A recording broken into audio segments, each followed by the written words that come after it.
Hello friends, स्वागत है आप सभी का हमारे चैनल पीके मंत्रा इंग्लिश क्लासेस पर। मैं हूं प्रभात कुमार सिंह और आज इस वीडियो में हम जानेंगे क्वेश्चन आंसर एक पोम के जिसका नाम है the lost dances of cranes. Friends, यूँ तो पोएम का कोई क्लास नहीं होता, लेकिन चूंकि इसके क्वेश्चन आंसर को मैं एक्सप्लेन करने जा रहा हूँ तो इसे मैं with special reference to Gulmohar reader part 8 करने जा रहा हूँ, जिसे Orient Black Swan publication publish करती है।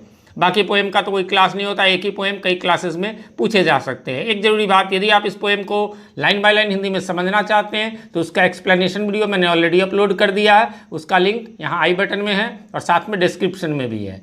उससे भी जरूरी बात, मैंने इस गुलमोहर रीडर 8 पार्ट 8 के सारे चैप्टर, सारे पोएम्स के वीडियोज ऑलरेडी अपलोड कर दिए। उसका लिंक आपको प्लेलिस्ट का डिस्क्रिप्शन में, वहाँ से क्लिक करके आप सारे चैप्टर्स को हिंदी में जान सकते हैं।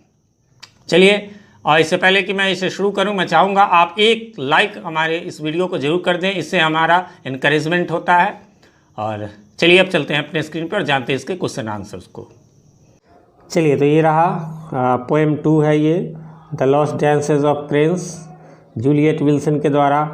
तो इसका अंडरस्टैंडिंग द पोएम है पहला, जिसका ए है आंसर दीज क्वेश्चंस। तो फर्स्ट क्वेश्चन है who is being addressed in the poem, है ना, यानी किसको। देखिए, एड्रेस के दो मीनिंग्स होते हैं, एक तो जो पता होता है एड्रेस, और दूसरा है संबोधित करना, है ना। तो ये किसको संबोधित किया जा रहा है, किसको कॉल किया जा रहा है ना। हु इज़ यू, है ना, यू कौन है। आर दे प्रेजेंट और इवन अलाइव, क्या वो प्रेजेंट है, क्या वो जीवित है। हाउ कैन वी टेल, कैसे हम ये कह सकते हैं, ये लाइन 2 में बताना है। तो इसका आंसर कहता है कि the speaker is addressing the cranes, ये क्रेन्स को एड्रेस कर रहा है, संबोधित कर रहा है। स्पीकर द वर्ड गोस्ट्स, है ना, ghosts in the second line indicate that they are already dead, है ना। तो गोस्ट भूत होता है, भूत तो मरने के बाद ही होता है, इसलिए इससे ये क्लियर है कि ये अलाइव नहीं है, प्रेजेंट नहीं है। सेकेंड क्वेश्चन है there are 2 dances mentioned in the first stanza, पहले स्टांजा में 2 डांस की बात की गई है। विच आर दे, कौन है वे। What does each of them represent, वे दोनों क्या रिप्रेजेंट करते हैं। तो आंसर है the 2 dances refer to the dance of the birds, पहला तो क्रेन बर्ड्स आपने पोम पर आई होगा। That could once be seen in field, जो कि एक बार खेतों में देखा जा सकता था। And the dance of the urban machines, है ना, अर्बन मीन्स शहरी और machines that are used in constructing cities, जो कि सिटीज़ वगैरह के निर्माण में होता है। The birds dance represent the beauty of the nature, जो बर्ड का डांस है वो प्रकृति की सुंदरता वाली, वो क्रेन बर्ड का जो है वो प्रकृति की सुंदरता दिखाती है, जबकि ये मशीन जो है शहरों वाले जो क्रेन्स हैं, है ना, वो डिस्ट्रक्शन ऑफ द ब्यूटी, वो सुंदरता को नष्ट करने का जो है वो शो करती हैं, है ना। दोनों में बहुत का अंतर है, पोम आपने जरूर पढ़ा ही होगा निश्चित रूप से। चलिए अगले क्वेश्चन की ओर बढ़ते हैं। क्वेश्चन नंबर 3 में कहता है what is left of the cranes which use to dance in the field, आखिर जो पहले फील्ड्स में जो क्रेन्स यानी पंछी जो डांस करते थे उनका अब क्या बचा है। Do the words all that remain, जो लिखा हुआ है कि ऑल दैट रिमेन, उसका क्या मीनिंग है, क्या इंडिकेट करता है। That a lot of remains और वेरी लिटिल रिमेन्स, कि बहुत कुछ बचा हुआ है या बहुत थोड़ा है। What is the condition of what remains, है ना, क्या कंडीशन है जो कुछ भी बचा हुआ है। तो कहता है fading crackles of energy and grainy video footage are all that is left of cranes. कहने का मतलब है कि फेडिंग क्रैकल ऑफ एनर्जी, ये एनर्जी का जो क्रैकल साउंड है वो, और ग्रेनी वीडियो फुटेज, जो वीडियो फुटेज में अब वो बचे हुए नहीं है, वो लगभग समाप्ति की ओर है, बस वीडियो में बचे हुए हैं। Are that left of cranes, है ना। The words all that remains indicate that very little is left, है भी तो बहुत थोड़े हैं, of the cranes. And the words fading, जो वर्ड्स फेडिंग और ग्रेनी है, tell us that those remains are in very poor condition, जो है भी वो बहुत ही पुअर कंडीशन में, जो थोड़े क्रेन्स बच भी गए हैं वो बहुत ही खराब स्थिति में है, दयनीय स्थिति में है। पुअर मीन्स केवल गरीबी नहीं, पुअर मीन्स दयनीय भी। चलिए आगे बढ़ते हैं और क्वेश्चन नंबर 4 कहता है, क्वेश्चन आंसर का ये फर्स्ट है, हु व्यूज यानी कौन देखता है या लिसन सुनता है to the poor quality of audio video material, how do they react to it, है ना, वो कैसे इस पर प्रतिक्रिया व्यक्त करते हैं। Is there a big contrast between the reaction and the speakers, क्या उनके रिएक्शन में और स्पीकर के रिएक्शन में कंट्रास्ट है। कंट्रास्ट मीन्स विरोधाभास, है ना, कई बार मैं बताता रहता हूँ। कंट्रास्ट का मीनिंग हो गया, जैसे मान लीजिए आपने वाइट शर्ट पहनी, ब्लैक पैंट पहनी, ये कंट्रास्ट हुआ कि उधर लाइट कलर है, इधर डीप कलर है।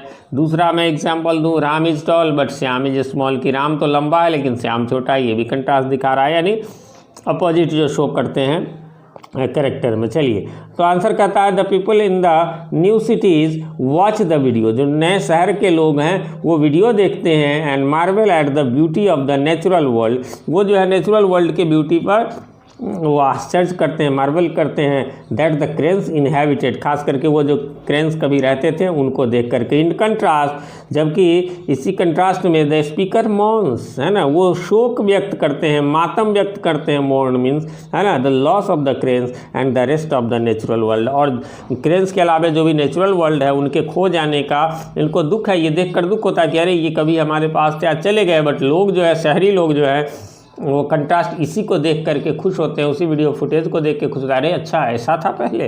तो ये दोनों में कंट्रास्ट दिखा रहा है।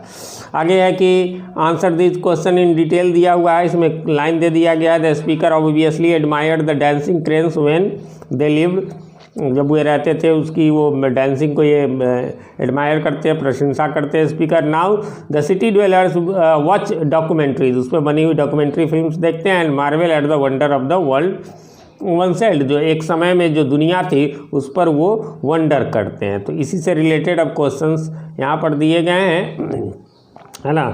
तो कहता है कि डज दिस मीन, इससे वो जो पैरा है उसी पर आधारित है, does this mean that the city dwellers have the same attitude to the cranes as the speakers, क्या सेम एटीट्यूड है? नहीं, अभी तो हमने पढ़ा था, इसमें थोड़ा सा अंतर है। Yes the city dwellers also appreciate the beauty of the nature, हाँ इसके अंदर की ब्यूटी को ये करते हैं, बट ये है कि ये देख करके पोएट को ऑब्सेस होता है, ये मार्वल करते हैं। दूसरा, would the city dwellers feel deeply sad if documentaries disappeared, क्या डॉक्यूमेंट्री डिसअपियर्ड हो जाएंगे तो क्या वो सैड फील करेंगे, उदासी महसूस करेंगे। In the way speaker is sad, जैसा कि स्पीकर सैड है, that the cranes are gone, जब क्रेन्स आर गॉन, जब क्रेन्स चले गए हैं। आंसर, ऑल्दो यद्यपि the city dwellers marvel at nature, वो आश्चर्य करते हैं नेचर पे, प्रकृति पे, their fascination remains superficial and they do not feel as connected to nature as the speaker. ठीक है, वो खुश होते हैं, बहुत अद्भुत महसूस करते हैं, लेकिन वो स्पीकर की तरह जो है वो कनेक्टेड महसूस नहीं करते हैं। They have not had a first hand experience. First hand experience का मतलब क्या कि डायरेक्ट एक्सपीरियंस हो उसको देखने का, वैसा तो है नहीं with the bird. They may miss the videos but will not be deeply affected as the speaker. ठीक है, वीडियो मिस हो जाए तो वो अफसोस होगा, बट वो ऐसा नहीं, क्योंकि आपको स्पीकर को, पोएट को तो फर्स्ट हैंड एक्सपीरियंस है, उन्हें यानी उन्होंने डायरेक्ट देखा तो उनको ज़्यादा वो ब्यूटी लगेगा, इसलिए उनको ज़्यादा अफसोस होगा। चलिए, तो पोम में ज़्यादा क्वेश्चन नहीं होते हैं, यहाँ पर आप देखेंगे अब थोड़ा ऐसा है, तो ये आंसर यहाँ पर दिया गया है, इसको डिस्कस करने की ज़रूरत नहीं है, तो केवल आंसर है अप्रिशिएटिंग द पोम है। इसमें आप देख सकते हैं 1 के बी का आंसर दिया हुआ है ना, a sense of loss, all that remain, wonders, world once, ये सब देख लेंगे। फिर इसी प्रकार 2 का आंसर है fading crackle, grainy video footage, wonders of the world one cell. ठीक है फ्रेंड्स, वैसे ये नीचे में थोड़ा सा दिख रहा होगा chapter 4 the last class, but इसकी वीडियो अभी आनी बाकी है ना। अगला वीडियो हमारा इसी का होगा। तो तब तक के लिए कैसा लगा हमारा ये वीडियो हमें बताएं, कमेंट ज़रूर करें, और लाइक करना तो बिल्कुल ना भूलें, जिससे हमें इनकरेजमेंट मिलती है।